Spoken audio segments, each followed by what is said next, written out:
दोस्तों, क्या आप जानते हैं कि यूएसए पूरे वर्ल्ड की टोटल जीडीपी में से 26.4% कंट्रीब्यूट करता है। यूएसए वर्ल्ड की इतनी मैसिव इकोनॉमी है कि रातों रात अपने एक डिसीजन से पूरे वर्ल्ड को बदल कर रख सकती है। और इसी लार्जेस्ट इकोनॉमी के रिचेस्ट पीपल जैसे वॉरेन बफे, इलोन मस्क और बिल गेट्स का ये मानना है कि साल 2022 एक रिसेशन ईयर हो सकता है। रॉबर्ट कियोसाकी ने तो यहाँ तक बोल दिया है कि we should prepare for the worst. इन सभी बिलियनियर्स और इन्वेस्टर ने इसी साल की शुरुआत में ये प्रेडिक्ट कर दिया था कि रिसेशन आ सकता है, और हुआ भी बिल्कुल वैसा ही। ये है यूएस का नैस्डैक इंडेक्स। तो जैसे कि आप देख सकते हैं कि 1 अप्रैल यानी ईयर की शुरुआत से नैस्डैक काफी लो है, और रिपोर्ट्स के हिसाब से इस साल के पहले क्वार्टर में नैस्डैक लगभग 25 से 30% के डाउनफॉल पर है। और आगे ये एक्सपेक्ट किया जा रहा है कि अभी कुछ टाइम तक ऐसे ही सिचुएशन बनी रहेगी। अब ऐसी सिचुएशन से बचा कैसे जाए या स्टॉक मार्केट में इन्वेस्ट कैसे किया जाए, तो आज के इस वीडियो में हम कुछ ऐसे स्टेप्स बताने वाले हैं जिनसे आप रिसेशन नाम की मॉन्स्टर जैसी दिखने वाली प्रॉब्लम को बड़ी आसानी से ओवरकम कर सकते हैं। पर इसके बारे में हम बाद में बात करेंगे।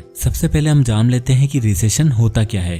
तो दोस्तों, रिसेशन का मतलब है किसी भी कंट्री की 2 कंसेक्यूटिव क्वार्टर्स की जीडीपी में डाउनफॉल आना, जिससे उस कंट्री की इकोनॉमी डिक्लाइन हो जाती है। और ये डिक्लाइन वर्ल्ड की सबसे स्ट्रॉन्गेस्ट इकोनॉमी के होने का मतलब है कि ये एक सीरियस इशू है। साल के पहले क्वार्टर में तो हमें ये डाउनफॉल देखने को मिला है, और एक्सपेक्टेड है कि साल के अगले कुछ क्वार्टर भी इसी लॉस में जाने वाले हैं। साल 2000 और साल 2008 में भी कुछ ऐसा ही हुआ था, जिसकी वजह से दुनिया को रिसेशन फेस करना पड़ा। साल 2000 में डॉटकॉम बबल की प्रॉब्लम से रिसेशन हुआ था। उन दिनों डॉटकॉम काफी ट्रेंड में था। हर कोई एक नया स्टार्टअप, एक नई कंपनी शुरू कर रहा था, और वो भी डॉटकॉम के नाम से। और तो और डॉटकॉम इतना पॉपुलर हो चुका था कि हर नए बिजनेस पर हर कोई पैसा लगाने को तैयार थे। जिस कंपनी के नाम के आगे डॉटकॉम होता था उसे आसानी से फंडिंग मिल जाती थी, और सिर्फ 1 साल के अंदर प्राइवेट कंपनीज ने $105 बिलियन की फंडिंग रेज कर दी थी। पर डॉटकॉम में काफी ऐसी कंपनियां थी जो अपने टाइम से 10-12 साल आगे थी, और कुछ ऐसी कंपनियां जिनको कस्टमर ही नहीं मिल रहे थे और वो अपनी इन्वेस्टमेंट लूज करते जा रही थी। और ऐसे ही एक एक करके वो सारी कंपनियां बंद होती चली गई, यानी डॉटकॉम बबल ब्रेक हो गया। डॉटकॉम बबल ब्रेक होते ही नैस्डैक 77% से गिर गया, और बड़ी बड़ी कंपनियां जैसे ओरेकल, सिस्को, इंटेल, ये सभी कंपनियां अपने 80% से भी ज्यादा वैल्यू खो बैठी थी। और 18 महीनों तक पूरे वर्ल्ड ने ये रिसेशन फेस किया। और कुछ ऐसे ही साल 2008 में भी, जिसे यूएस हाउसिंग बबल का नाम दिया गया था। और इस बबल ने इंडिया के स्टॉक मार्केट को भी बुरी तरीके से कमर तोड़ दी थी, जिससे रिकवर होने में हमें काफी टाइम लगा। पर दोस्तों, रिसेशन एक ऐसी टर्म है जिसका यूज लॉन्ग टर्म में नहीं होता, यानी रिसेशन मैक्स टू मैक्स 2-3 साल तक ही रह सकता है। बहुत से लोग रिसेशन को डिप्रेशन से कंपेयर करने लग जाते हैं। वेल, डिप्रेशन का मतलब होता है कि वर्ल्ड की इकोनॉमी का 8 साल तक डाउन रहना, या 1930 का द ग्रेट डिप्रेशन जो 13 साल चला। यानी बेसिक टर्म में मान लीजिए कि आपको हर महीने एक फिक्स्ड 50,000 रुपए की सैलरी मिल रही है, और कोविड-19 या किसी और वजह से आपकी सैलरी कट होकर केवल 30,000 रुपए रह गई है। यह होता है रिसेशन। पर किसी रीजन की वजह से आपकी जॉब ही छूट जाए तो वो होता है डिप्रेशन। अब हम देखते हैं कि रिसेशन क्यों होता है। तो दोस्तों, आइए अब ये समझते हैं कि रिसेशन होने का क्या रीजन है, और अभी चल रहे रिसेशन पीरियड का क्या रीजन है। तो दोस्तों, अगर बात करें आज से 2 साल पहले की, तो पूरे वर्ल्ड को एक ऐसी बीमारी ने हरा दिया था जिसका जवाब किसी के पास नहीं था।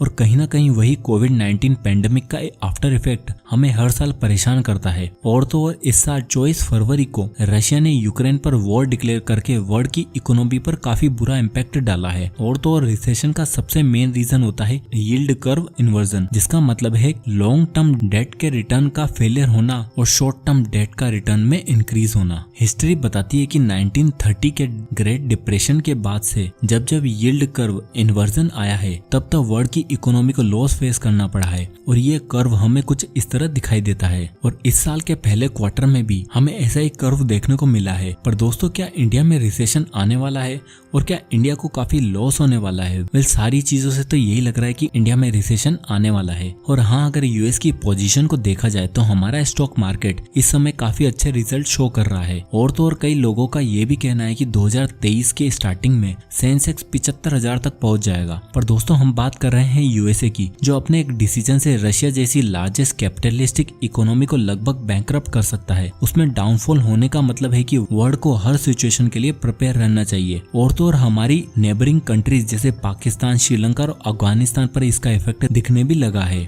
यूएस में इन्फ्लेशन 8.5% के हाइक पर है। स्टॉक मार्केट में 25% से भी ज्यादा का डाउनफॉल चल रहा है। मनी प्रिंटिंग की प्रॉब्लम है और यहाँ तक कि IMF ने ये तक कह दिया है कि आने वाले कुछ सालों में वर्ल्ड की GDP काफी डाउन होने वाली है। तो ऐसे में भले ही हमारी इकोनॉमी स्टेबल हो और भले ही हमारी कंट्री की ग्रोथ प्रेडिक्शन चल रही हो, फिर भी हमें सिचुएशन को अंडर एस्टिमेट ना करते हुए पहले से ही प्रिपेयर रहना चाहिए। और दोस्तों, अगर आप एक इन्वेस्टर हो तो आपको ज्यादा पैनिक करने की जरूरत नहीं है, बल्कि आप रिसेशन को एक अपॉर्चुनिटी की तरह देखना चाहिए। और ऐसे लोग जिन्होंने अभी तक इन्वेस्टिंग शुरू नहीं करी है, उनके लिए आने वाला रिसेशन एक गोल्डन अपॉर्चुनिटी है। और अब इस वीडियो में मैं आपको कुछ इन्वेस्टमेंट के टिप्स देने जा रहा हूँ जो आपको रिसेशन सर्वाइव करने में मदद करेंगे। तो जैसे कि ये सबसे अच्छा टाइम है इन्वेस्टिंग शुरू करने का। और अभी तक अगर आपने अपना डीमेट अकाउंट नहीं ओपन किया है तो उसकी लिंक आपको डिस्क्रिप्शन में मिल जाएगी। आप वहां से जाकर अपना डीमेट अकाउंट ओपन कर सकते हैं। तो टिप नंबर 1 है start investing in dividend paying stocks. दोस्तों, रिसेशन के पीरियड में हमें मोस्टली ऐसे स्टॉक्स को बाय करना चाहिए जो डिविडेंड पेएबल हो। डिविडेंड पेएबल स्टॉक्स में इन्वेस्ट करने का एक फायदा यह रहता है कि आपको हर क्वार्टर एक रेगुलर इनकम आती रहती है। और ऐसी कंपनी जो रेगुलर डिविडेंड पे करती हैं उनका कैश फ्लो भी काफी अच्छा रहता है। और ऐसी कंपनी जिनका कैश फ्लो सही रहता है, रिसेशन के पीरियड में उनके लॉस होने के चांसेस काफी कम रहते हैं। और दोस्तों, dividend paying stocks comparatively less volatile होते हैं compare to non dividend paying stocks से। और दोस्तों, इस चार्ट की मदद से हम ये भी देख सकते हैं कि जिन जिन लोगों ने रिसेशन के टाइम पर लाइक 2000 और 2008 में हाई डिविडेंड पेइंग स्टॉक्स में पैसे लगाए, उनको रिसेशन होने के बावजूद भी काफी अच्छे रिटर्न्स मिले हैं। और अगर आप जानना चाहते हैं कि डिविडेंड पेइंग स्टॉक्स क्या होते हैं और उनमें कैसे इन्वेस्ट किया जाता है, तो मुझे कमेंट में जरूर बताएं। मैं इस टॉपिक पर भी आपके लिए एक वीडियो बना दूंगा। अब आती है tip number 2, diversify your portfolio. Diversification एक ऐसा वेपन है जो रिसेशन जैसी प्रॉब्लम से लड़ने में आपको काफी हद तक मदद कर सकता है। तो दोस्तों, जैसे कि हम सब जानते हैं कि डाइवर्सिफिकेशन का मतलब होता है अलग अलग इंडस्ट्री के स्टॉक्स में पैसा इन्वेस्ट करना, जिसका सबसे बड़ा फायदा ये होता है कि अगर आपको किसी भी एक तरह के इंडस्ट्री में स्टॉक्स में बुरा लॉस हो रहा है तो दूसरी इंडस्ट्री के स्टॉक्स आपको प्रॉफिट अर्न करके एक ब्रेक इवन दे देते हैं, जिससे आपको हायर प्रॉफिट तो नहीं बट हाँ लॉस जरूर फेस नहीं करना पड़ेगा। साल 2000 में आए जिस .com बबल की हमने बात करी थी, उसमें बिल्कुल ऐसा ही हुआ। मोस्टली इन्वेस्टर ने हाई टेक कंपनीज में पैसा इन्वेस्ट कर दिया था और टेक स्टॉक्स इतनी डिमांड में थे कि किसी ने डाइवर्सिफिकेशन का सोचा ही नहीं। और जब बबल ब्रेक हुआ तो कंपनीज, मार्केट, इंडिविजुअल इन्वेस्टर, यहाँ तक कि लेमन ब्रदर्स जैसे इन्वेस्टमेंट बैंकिंग कंपनीज भी, जिनकी टोटल एसेट वैल्यूएशन $600 बिलियन से भी ज्यादा थी, सबको बैंकरप्सी फाइल करनी पड़ी। और इसी सेम क्राइसिस में बड़े बड़े इन्वेस्टर जैसे वॉरेन बफे और चार्ली मंगर काफी आसानी से सर्वाइव कर गए, क्योंकि उन्होंने अपने पोर्टफोलियो को और ज्यादा डाइवर्सिफाई करते हुए जनरल इलेक्ट्रिक्स और गोल्डन सैक्स जैसे स्टॉक्स भी खरीदे, जिसने उनको काफी अच्छे रिटर्न अर्न करके दिए। Tip number 3, don't stop SIPs rather create मोर। दोस्तों, क्या आपको पता है कि ये recession, depression, inflation, price surge जैसी इस प्रॉब्लम्स जब भी कोई कंट्री फेस करती है तो ऐसे में उस कंट्री के स्टॉक मार्केट इन्वेस्टर के पास एक बहुत गोल्डन अपॉर्चुनिटी होती है अच्छे और हाई स्केलेबल स्टॉक्स को सस्ते पर खरीदने की। पर मोस्टली लोग ऐसे टाइम पर इन्वेस्टमेंट से बैकआउट कर जाते हैं। म्यूचुअल फंड या इंडेक्स फंड SIP को रोक देते हैं, सिर्फ ये सोचकर कि कहीं हमें बहुत ज्यादा लॉस न हो जाए। पर जैसे कि मैंने बताया कि रिसेशन और डिप्रेशन में जमीन आसमान का फर्क होता है। रिसेशन ज्यादा लॉन्ग टाइम तक के लिए नहीं रहता। और तो और मार्केट डाउन होने से आपको म्यूचुअल फंड या इंडेक्स फंड के और भी ज्यादा यूनिट्स मिलते हैं उसी सेम फिक्स्ड प्राइस पर, जो कि फ्यूचर में आपको कंपाउंडिंग के ग्रेट इफेक्ट दे सकता है। पर मोस्टली लोग अपनी SIP रोक देते हैं, इन्वेस्टमेंट बंद कर देते हैं। चलिए मैं आपसे पूछता हूँ कि जैसे ये अमेज़न या फ्लिपकार्ट पर Diwali sale, end of season sale आती है, तो इसमें आप क्या करते हो? क्या आप कुछ भी बाय नहीं करते, ऐसे बैठे रहते हो, या बड़े बड़े ब्रांड्स के बिग डिस्काउंट्स को इग्नोर करते हो? नहीं ना, बल्कि आप और ज्यादा परचेस करते हो और एक की जगह 5-6 आइटम ऑर्डर कर लेते हो। इसलिए हमें भी इन मार्केट थ्रेड्स को एक इवेंट की तरह देखना चाहिए। इन्वेस्टमेंट स्टॉप करने की बजाय आपको और ज्यादा इन्वेस्टमेंट करनी चाहिए, क्योंकि हो सकता है कि यहाँ पर भी बड़ी बड़ी कंपनीज के फंड आपको हेवी डिस्काउंट पर मिल जाए। इसलिए don't stop SIP rather create more. Tip number 4, opt for less volatile funds. Goldman सैक्स, जो कि दुनिया की one of the famous investment banking companies में से एक है, उन्होंने लास्ट 5 टाइम्स के रिसेशन में ये देखा कि 4 सेक्टर्स, पहला एनर्जी, दूसरा कंज्यूमर स्टेपल, तीसरा हेल्थ केयर और फोर्थ यूटिलिटीज। इन चारों सेक्टर्स ने रिसेशन और इवन दो डिप्रेशन के टाइम होते हुए भी स्टॉक मार्केट को आउट परफॉर्म किया है। और उनकी रिसर्च में ये पता चला कि इन चारों सेक्टर्स में प्रॉफिट होने का सबसे बड़ा रीजन था less volatility. Less volatile funds में ऐसे फंड्स होते हैं जिनको स्टॉक मार्केट में हो रहे अप एंड डाउन से ज्यादा फर्क नहीं पड़ता,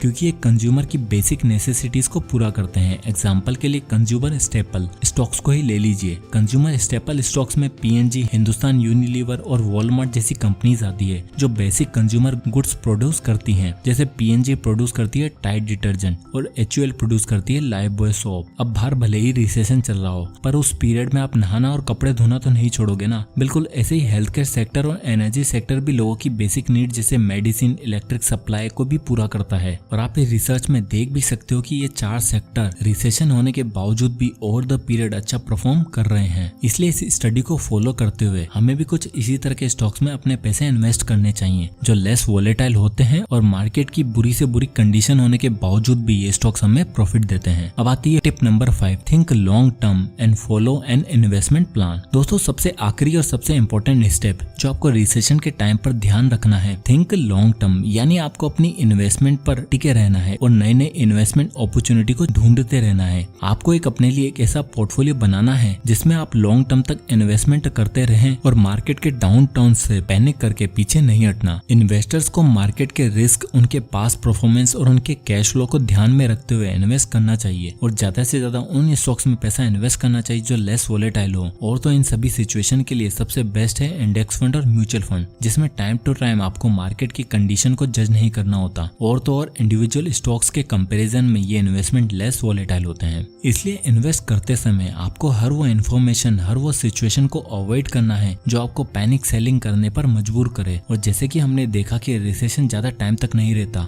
और अगर पैनिक में आकर आपने कोई ऐसा स्टेप लिया जिससे आपको लॉस हो जाए तो आपको फ्यूचर में हमेशा रिग्रेट रहेगा। इसलिए इन्वेस्टिंग करते समय हमेशा लॉन्ग टर्म के बारे में सोचना चाहिए और हो सके तो ज्यादा से ज्यादा रिसेशन जैसे एडवर्स कंडीशन का फायदा उठाना चाहिए। तो दोस्तों आई होप कि ये वीडियो आपको पसंद आया होगा और इस वीडियो से आपको कुछ ना कुछ जरूर सीखने को मिला होगा। तो इस वीडियो को लाइक करें और ज्यादा से लोगों तक शेयर करें। और अगर आप इसी तरह के वीडियोस चाहते हैं तो हमारे चैनल को सब्सक्राइब जरूर कर लीजिएगा। और अगर आप किसी टॉपिक या बुक पर वीडियो चाहते हैं तो हमें कमेंट करें, मैं उस पर वीडियो बनाने की पूरी कोशिश करूंगा। तो मिलते हैं नेक्स्ट वीडियो में, तब तक के लिए जय हिंद।